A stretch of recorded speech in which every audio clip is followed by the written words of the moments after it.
Hello friends, in this video we will know about some basics of solid mechanics. We will know what is stress and what is strain.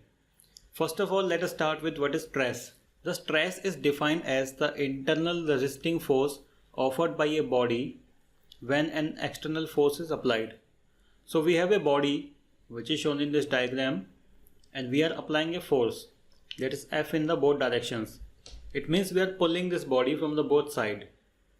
So when we pull this body, the body will offer some resisting force.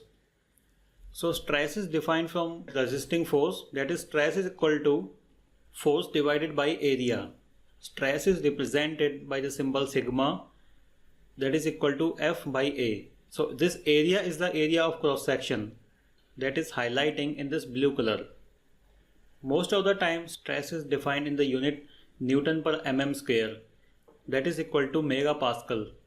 So 1 megapascal equal to 1 Newton per mm square. Now there are two types of stresses that take place in the body. One is normal stress and the other is shear stress. In the normal stress, the force that is applied to the body is perpendicular to the area. In this body we can see the cross-sectional area highlighting in this blue color, and we are applying a force. So the angle between this area and the force is 90 degree. That is why it is called normal or direct stress.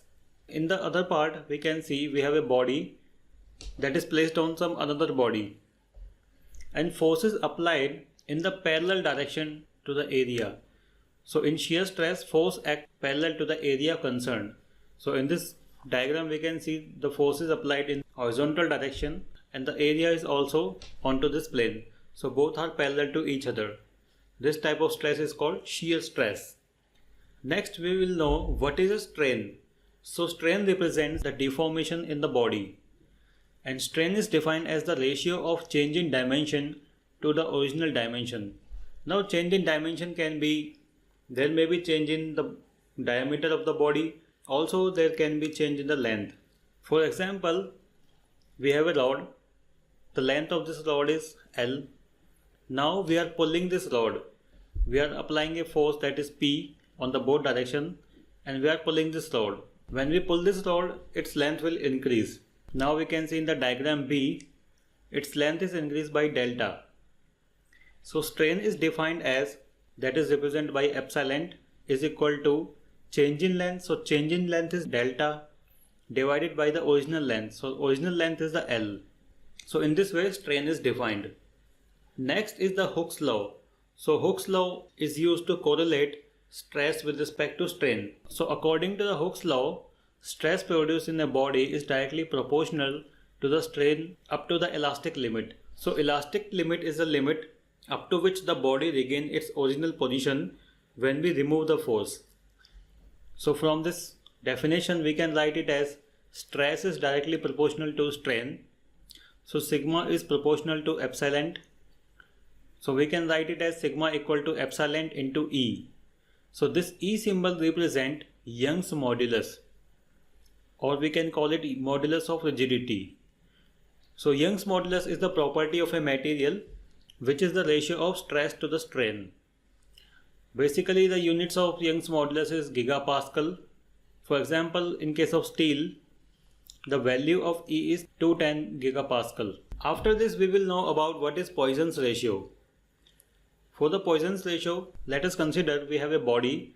The body is specified into this blue color. And now we are pulling this body. This green arrow specifying direction of forces. So now we are pulling this body.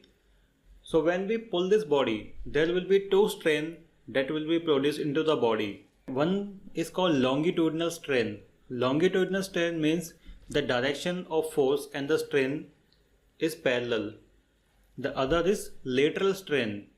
So lateral strain means the direction of force and the strain is 90 degree. We can see the direction of force is this horizontal and the strain is vertical. So angle is 90 degree. In the next diagram we have a body. Now we are pulling this body. So when we pull this body, its length will increase by L plus delta L. But as the length increase, diameter will decrease. So initially it has diameter like this, This is the initial diameter, and then after we pull this body, its length will increase like this and diameter will decrease. Okay, so this is the cross-sectional area.